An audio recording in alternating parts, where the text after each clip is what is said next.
우리가 가정의 달을 맞아서 우리가 마음껏 기뻐하고 하나님의 주시는 은혜를 누려야 되는데, 우리가 한국 사람이라고 하는 이유, 말씀드린 것처럼 한국의 세월호를 통해서 많은 사람들이 아파하고 괴로워하고 슬퍼하는데, 그들이 다 우리의 형제요, 또 우리의 자매요, 우리의 자녀들이요, 우리의 한 식구이기 때문에 우리가 우리에게 주신 이 기쁨의 기회를 우리만 나누는 것이 아니라 그들의 슬픔도 우리가 함께 나눌 수 있는 그러한 시간이 되고자 우리가 자중하고 또 절제하는 그러한 시간으로 우리가 늘 이번 5월 가정의 달을 지나고 있습니다.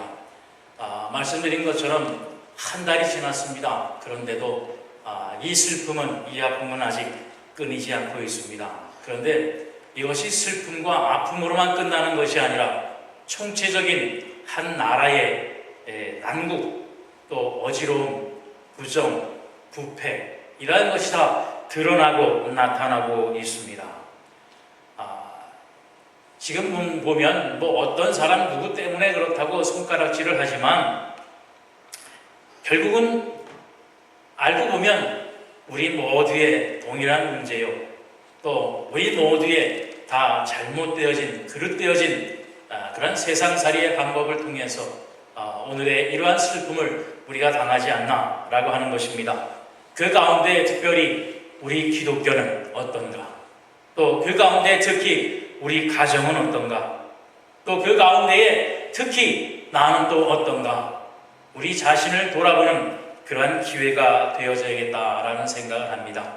그래서 오늘 본 말씀을 우리가 봉독한 것처럼 이 구약시대의 느헤미야라고 하는 이 선지자를 통해서 이스라엘이 범죄한 이스라엘의 죄악 가운데에서 개혁하고 새롭게 되어지는 그러한 은혜를 누렸던 것처럼, 이제 우리 기독교도, 우리 가정도, 우리 개인도 하나님의 말씀으로 새롭게 되어지는 그러한 기회가 되어져야 되겠다라고 하는 마음으로, 우리 나를 기억하사 복을 주옵소서라고 하는 말씀으로 우리가 은혜를 나누기를 원합니다.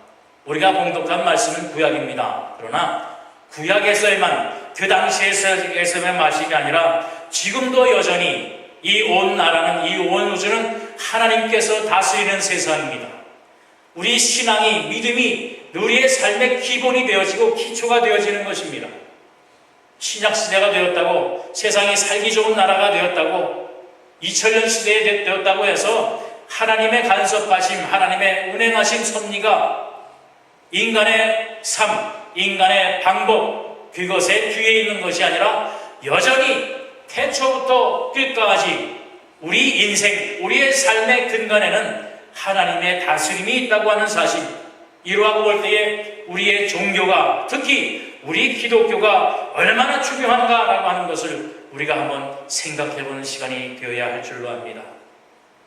우리가 세상의 부패, 나라의 부패, 어떤 사람의 부패, 부정 비리를 보면서 혀를 차곤 하지만, 오늘날 말씀드린 것처럼 우리가 살아가고 있는 이 모든 삶의 기본이 되는 우리 종교의 부패를 먼저 생각해 볼 수밖에 없습니다.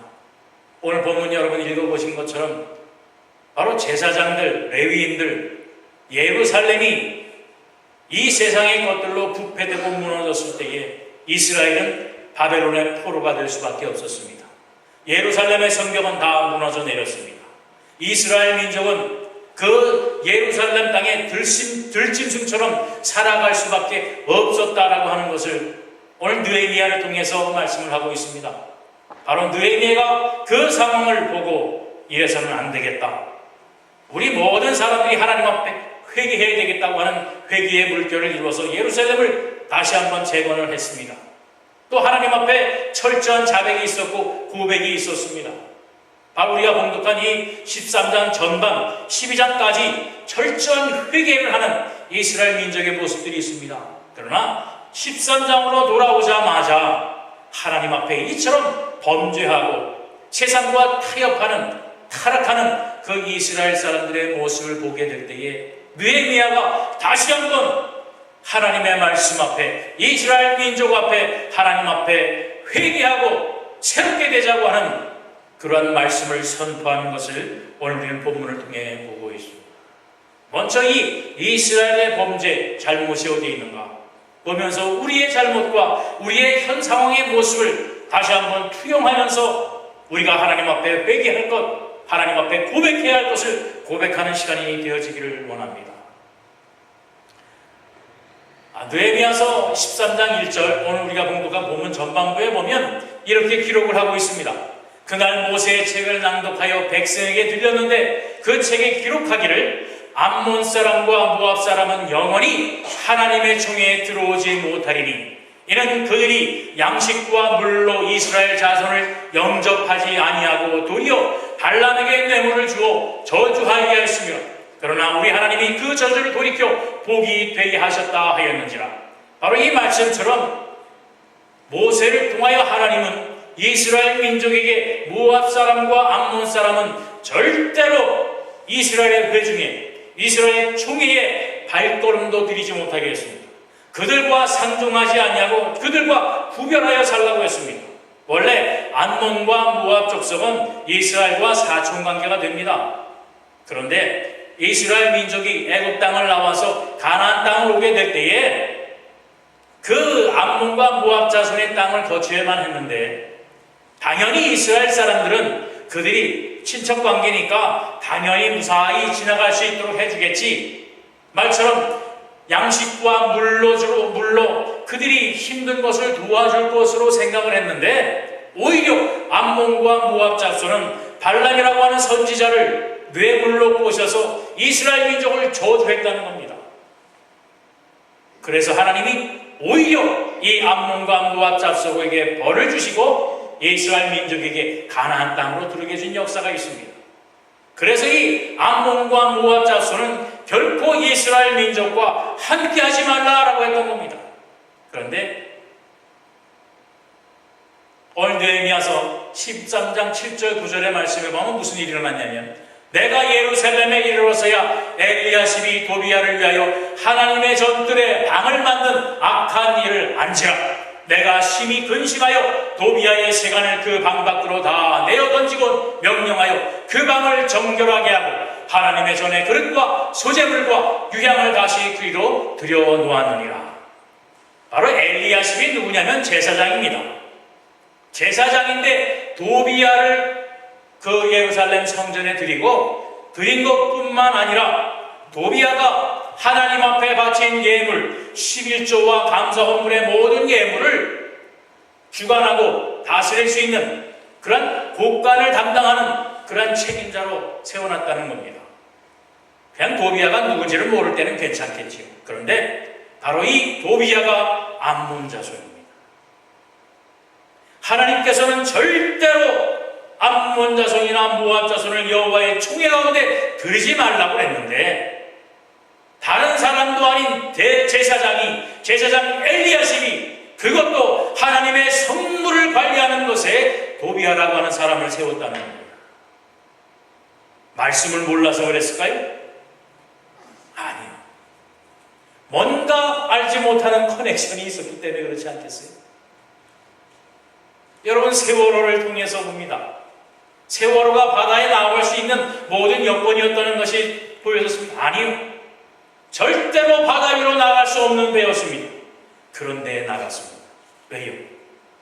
보이지 아니하는 검은 손이 있었기 때문에 그렇습니다. 그것을 척결해야 했습니다. 그것을 깨끗게 해야 했다라고 하는 사실입니다.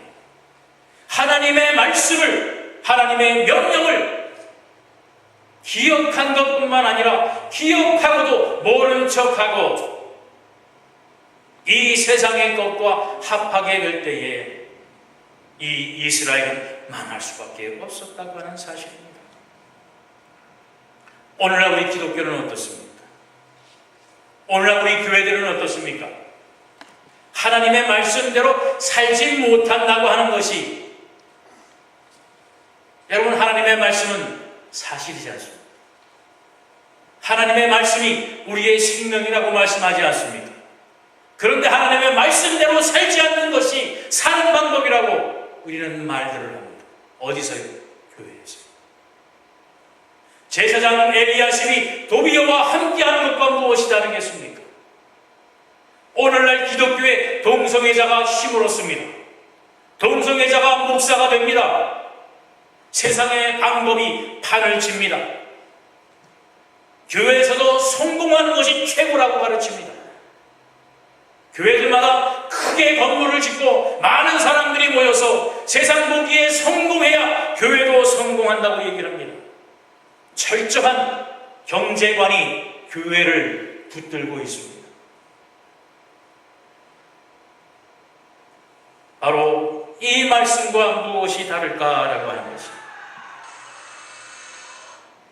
예수님이 성전을 청결하게 하신 것처럼 이제 오늘날 우리의 제단들도 우리의 교회들도 깨끗하게 척결되어야 할 바로 느헤미야가 이 도비아를 쫓아내고 그 생안에 모는 도비아의 것을 다 몰아내고 이제 하나님의 것으로 다시 채운 것처럼 우리 교회 안에 이 세상의 모든 가치관을 다 몰아내고 오직 하나님의 거룩한 말씀이 체험을 입는 회개와 또한 결단이 있는 여러분이 되시기를 다시 한번 주님의 이름으로 축원합니다. 스스로 제사장이라고 하는 오늘날 스스로 제사장이요 하나님의 거룩한 종이라고 하는 오늘날 목사들이 이 세상 것과 짝하는 것을 보지 않습니까? 돈의 명예가 되고 명예의 노예가 되고 가짜 박사, 가짜 논문으로 그 명함을 꽉 채우면서 교인들로부터 사람들로부터 존경받기를 원하는 그러한 시대 속에 우리가 살고 있지 않습니까? 하나님의 종이라고 하는 제사장이라고 하는 목사들이 세상법에 의해서 배임, 횡령 그 죄로 벌금을 맞고 죄를 선언을 받는데도 떳떳하게 말씀을 전하고 단위에 서서 거룩한 척하는 그 모습들을 오늘날 우리가 보지 않습니다. 여러분 오늘 본문 29절의 말씀을 볼까요?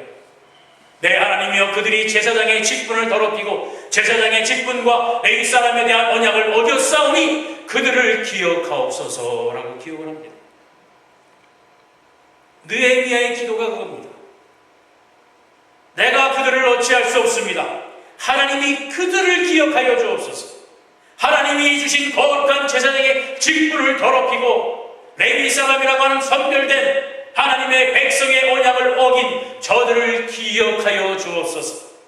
기억해서 무엇을 해야 되느냐? 사무엘상 2장 29절 31절에 보면 너희는 어찌하여 내가 내 처소에서 명령한 내 재물과 예물을 밟으며 내 아들들을 나보다 더 중히 여겨 내 백성 이스라엘이 드리는 가장 좋은 것으로 너희들을 살찌게 하느냐? 그러므로 이스라엘 하나님 나 여호와가 말하노라. 내가 전에 내 집과 내 조상의 집이 내 앞에 영원히 행하리라 하였으나 이제 나 여호와가 말하노니 결단코 그렇게 하지 아니하리라. 나를 존중히 여기는 자를 내가 존중히 여기고 나를 멸시하는 자를 내가 경멸하리라. 보라 내가 내 팔과 내 조상의 집 팔을 끊어 내 집의 노인이 하나도 없게 하는 날이 이를지니라. 여러분 얼마나 무서운 말씀입니다. 이 말씀을 알면서도 제사장의 직분을 더럽히고 하나님의 전에 있는 거룩한 제물을 자기의 것으로 자기 가정의 것으로 자기 식구들을 배불리 하는 데에 사용하는 제가 얼마 전에 PD수첩이라고 하는 그 프로그램을 봤습니다. 사랑의 교회의 비리에 대해서 나왔는데 사랑의 교회 그 목사님이 한 달 사례비가 2억 6천만 원이에요. 1년 월급이 아닙니다. 1년 월급이 아니라 한 달 월급이 2억 6천만 원이에요.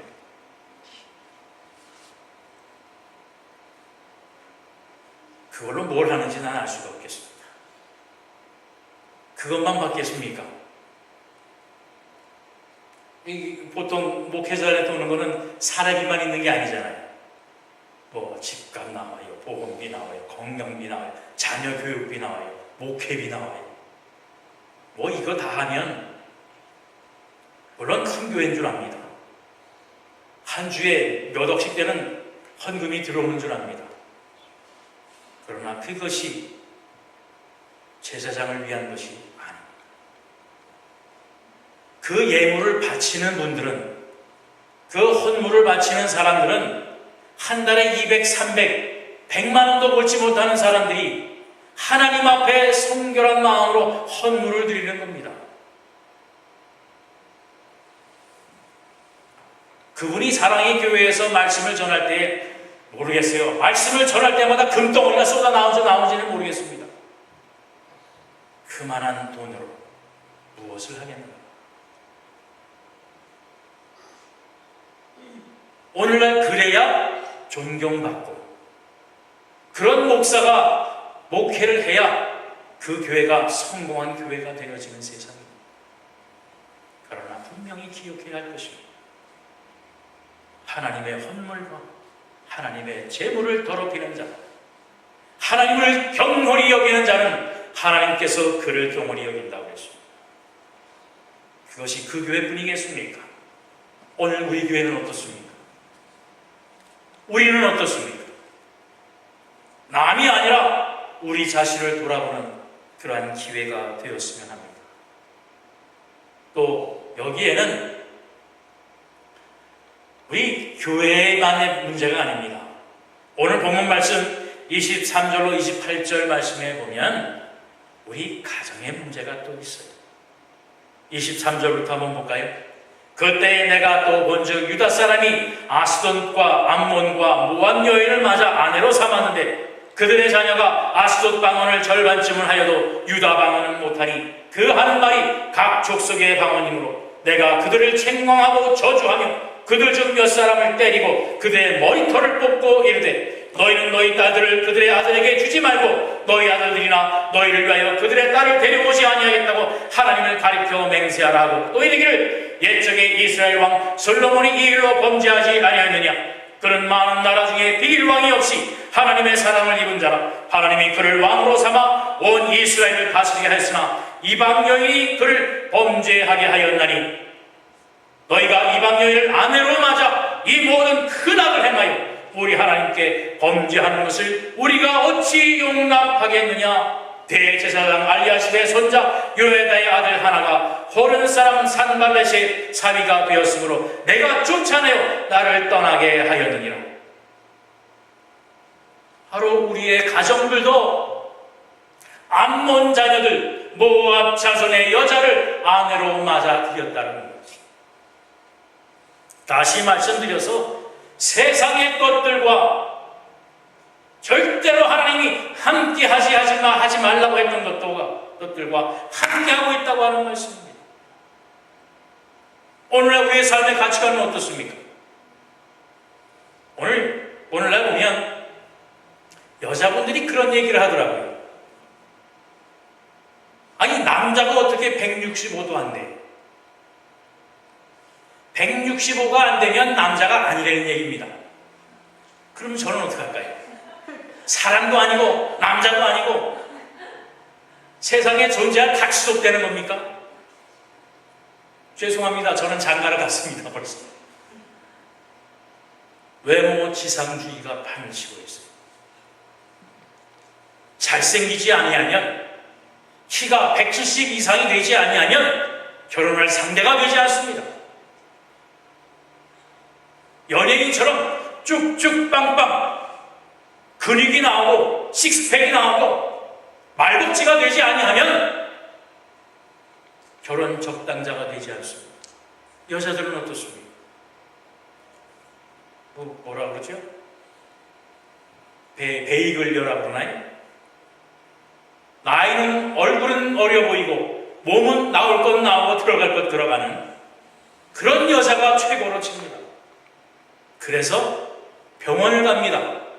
눈을 찢고 코를 높이고 턱을 깎고 이마를 새롭게 하고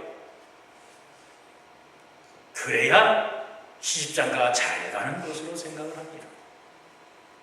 그 기준에 못 미치면 세상에 존재해서는 안 될 사람으로 치는 거예요. 여러분 근데 그거 압니까? 키 작은 사람이 더 오래 산답니다. 엊그제 신문에 나왔어요. 키 큰 사람보다 키 작은 사람이 더 오래 산답니다. 나도 어제 봤어요. 보셨죠? 예. 그러면 나폴레옹은 어떻습니까? 나폴레옹 키가 154였답니다. 그런데 세계를 쥐었어요. 여러분 나폴레옹의 부인이 되는 거 어떻습니까? 왕비가 되는 거 어떻습니까? 그런데 키 때문에 안 되겠어요? 아니죠. 바로 이 외모지상주의가 우리 삶 속에 들어왔다. 암몬 여인과 모압 여인들이 이 세상의 모든 귀한 것들로 치장하게 될 때에 그들이 예뻐 보인 겁니다. 뿐만 아니라 경제적인 가치관입니다.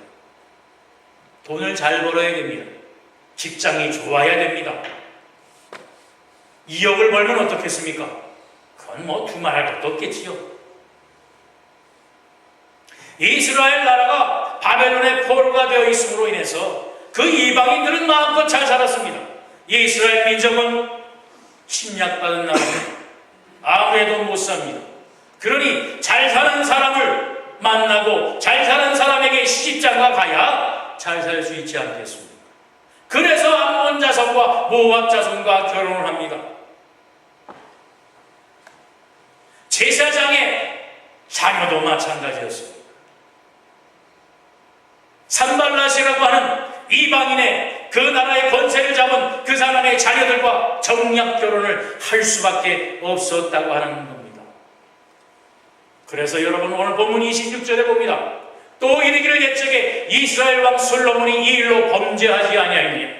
그는 많은 나라 중에 비길 왕이 없이 하나님의 사랑을 입은 자라. 하나님이 그를 왕으로 삼아 온 이스라엘을 다스리게 하셨으나 이방 여인이 그를 범죄하게 했다 그랬습니다. 솔로몬처럼 하나님의 큰 사랑을 입은 사람이 없습니다. 부귀 영화를 누렸습니다. 하나님께서 넘치는 복을 주었습니다. 그런데 그것을 지키기 위해서, 그것을 보존하기 위해서 정략적으로 이방 여인과 결혼을 합니다. 결국은 어땠어요? 그 이방 여인이 가져온 우상을 섬기는 일을 합니다. 결국 하나님 앞에 범죄하여서 이스라엘이 이처럼 오늘날 우리가 봉독한 말씀처럼 하나님 앞에 범죄하여 망하게 되는 나라가 되고 말았다고 하는 사실입니다. 여러분 이 하나님의 말씀, 오늘 느헤미야가 이스라엘을 새롭게 한 것처럼 오늘날 우리의 삶을, 우리의 생각을, 우리의 마음을 새롭게 하는 여러분 되시기를 바랍니다. 오늘 보면 30절, 31절의 말씀처럼 기본으로 돌아가기를 바랍니다.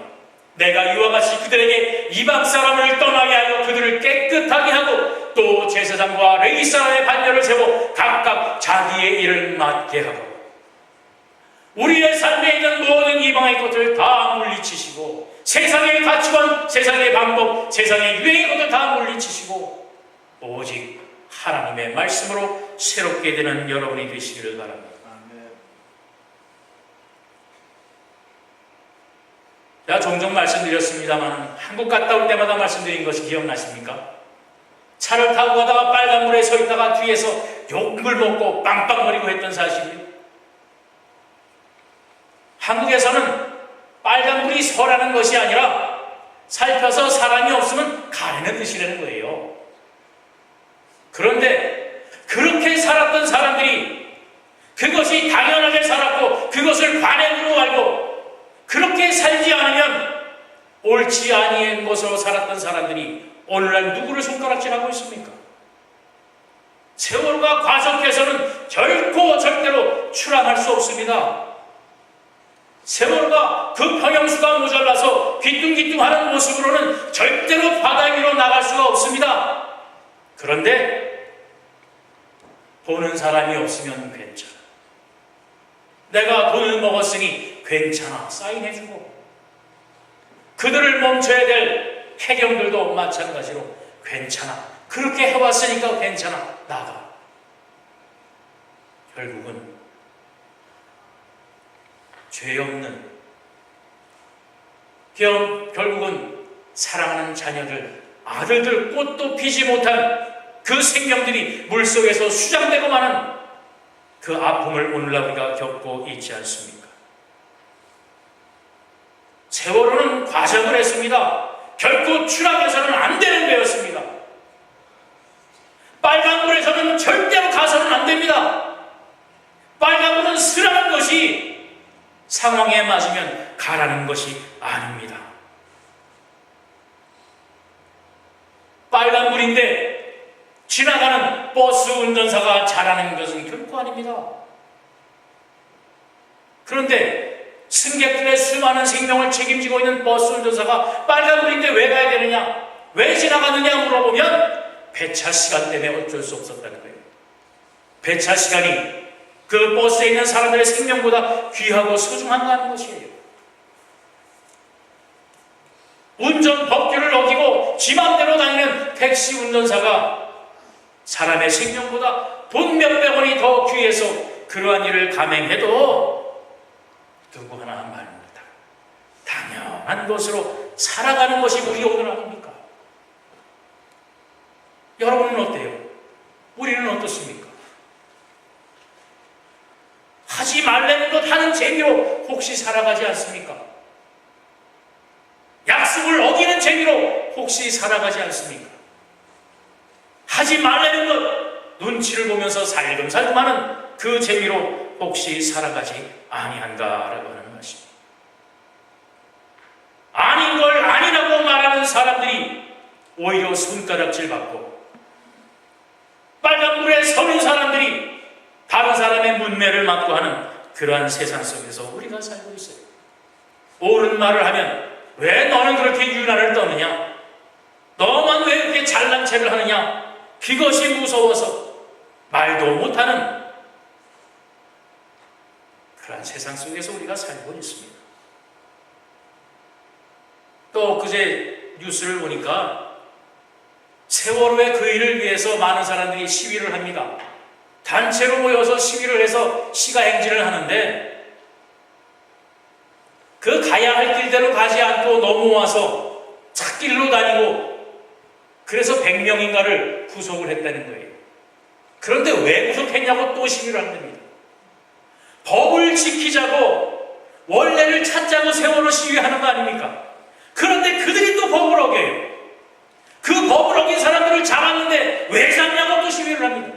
아직도 정신을 못 차리고 있어요. 기본적인 법을 지키는 것이 우리가 사는 길입니다. 그 길을, 그것을 하는 것이 오히려 어리석은 사람인 것으로 살아가고 있어요. 그 법을 어기는 사람들이 또 뭐라는지 아십니까? 악법이니까, 지금 정부가 나쁘니까, 정부가 잘못하니까, 법이 잘못됐으니까 어겨도 된다는 거예요. 그 법을 누가 세웠습니까? 국회의원. 국회의원들이 잘못됐다는 거지요? 그러면 그 국회의원을 누가 뽑았습니까? 바로 자기들이 뽑지 않았어요. 그 자기들이 무엇에 의해서 국회의원을 뽑았습니까?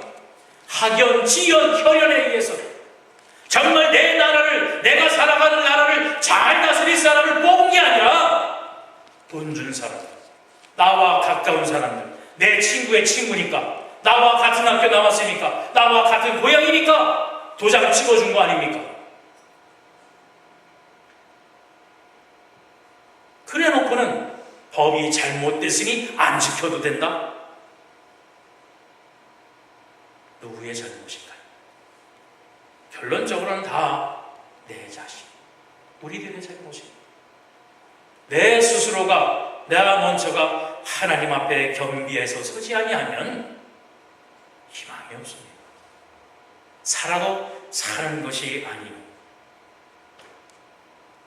개인의 준법 정신, 개인의 약속, 당연히 해야 할 것을 하는 것이 당연함으로 인정받는 그러한 세상이 되어져야 할 것이며, 또한 우리의 가정이, 여러분 개인의 삶이 그것을 최고의 가치로 세우는 우리 여러분이 되시기를 바랍니다. 다른 사람보다 우리 교회가 먼저, 우리의 가정이 먼저, 우리 스스로가 먼저 하나님의 말씀 앞에 우리가 온전히 세움을 입는, 또 서서 준법하는 하나님의 말씀을 지키는 여러분이 되시기를 바랍니다. 우리 말씀을 하나 보겠습니다. 고린도후서 6장 14절로 18절 말씀에 보면 너희는 믿지 아니하는 자와 멍에를 함께 매지 말라. 의와 불법이 어찌 함께하며 빛과 어둠이 어찌 사귀며 그리스도와 벨리알이 어찌 조화되며 믿는 자와 믿지 않는 자가 어찌 상관하며 하나님의 성전과 우상이 어찌 일치가 되리요. 우리는 살아계신 하나님의 성전이라. 이와 같이 하나님께서 이르시되 내가 그들 가운데 거하며 두루 행하여 나는 그들의 하나님이 되고 그들은 나의 백성이 되리라. 그러므로 너희는 그들 중에서 남아서 따로 있고 부정한 것을 만지지 말라. 내가 너희를 영접하여 너희 아버지가 너희에게 아버지가 되고 너희는 내게 자녀가 되리라. 전능하신 주의 말씀이라 하셨느니라. 하나님의 말씀. 믿지 않는 자와 함께 하지 말라고, 같이 하지 말라는 것이 아니라 이 세상의 악한 것들과 이 세상의 우상들과 이 세상의 더러운 것들과 결코 함께 하지 말라. 너희는 내 피로 세운 거룩한 민족이니 거룩함으로 이 세상의 것과 구별되는 삶을 살아라는 말씀입니다. 그럴 때에 너희는 내 자녀가 될 것이요 내 축복 가운데 거는 거룩한 하나님의 백성이 될 것이라 라고 하는 말씀입니다. 오늘 보면 마지막 절 31절의 말씀을 봅니다. 또한 저한 기한에 나무와 처음 익은 것을 드리게 하였사오니 내 하나님이여 나를 기억하사 복을 주옵소서. 오늘 이 시간 함께하는 여러분의 고백과 믿음을 하나님께서 기억하셔서 여러분에게 복을 나누시는 하나님의 놀라우신 은혜가 함께하시기를 바랍니다. 말씀드린 것처럼 이제 기본으로 돌아가고 말씀으로 돌아가고 말씀을 지키는 기쁨으로 우리가 살아가는 여러분 되시기를 바랍니다. 이를 위해서 우리 함께 기도하기를 원합니다. 우리 한국에 있는 우리 한국의 사람들, 정말 우리 대한민국이 제2의 제사장의 민족이라고 그랬지 않습니까? 그런데 그 제사장이 직분을 잃어버리고 세상 타락의 앞길 걸어가고 있습니다. 우리가 하나님 앞에 먼저 회개하고 자백하는 시간이 되어질 수 있도록 우리 대한민국이 먼저 하나님 앞에 회개하는 민족이 되어지고 우리 여러분이 정말 오늘날 우리의 삶을 새롭게 하는 여러분이 되기를 하나님 앞에 다시 한번 마음을 다해서 기도하는 시간을 갖겠습니다. 하나님 아버지 감사합니다. 오늘 아버지 은혜의 미의 말씀으로 우리의 자신을 돌아보고 우리의 처지를 돌아보고 우리가 하나님 앞에 범죄하고 이 세상의 것을 가치의 가치로 생각하며 이 세상의 것을 귀하게 생각했던 우리의 모습들을 다시 한번 돌이켜 아버지 주 앞에 고백하며 회개하는 시간 허락하심을 감사합니다. 하나님이여 우리가 세상에 착하여서 우리의 가정을 배울 허물었으며 하나님의 말씀대로 살지 않았으며 하나님의 말씀을 가벼이 여겼으며 하나님의 말씀을 잃어버려 세상의 것을 취하는 것을 당연하게 이루었던 우리의 모든 믿음과 우리의 허물을 다시 한번 주 앞에 고백하며 자백하는 하나님의 거룩한 아버지와 백성들이 되게 하여 주시옵소서. 우리의 엽술을 열어 우리의 마음을 열어 주 앞에 회개하며 자백하는 우리의 민족이 되게 하여 주시옵시고 우리 교회가 되어지고 우리의 가정이 되게 하여 주시옵소서. 이 시간 주 앞에 철저히 회개하여 우리의 모든 허물과 잘못을 다시 한번 깨달아 주의 말씀 앞에 거룩하게 아버지여 올바로 세워버리는 우리 사랑하는 민족들이 아버지 우리 자녀들이 우리의 가정들이 되게 하여 주시기를 원합니다.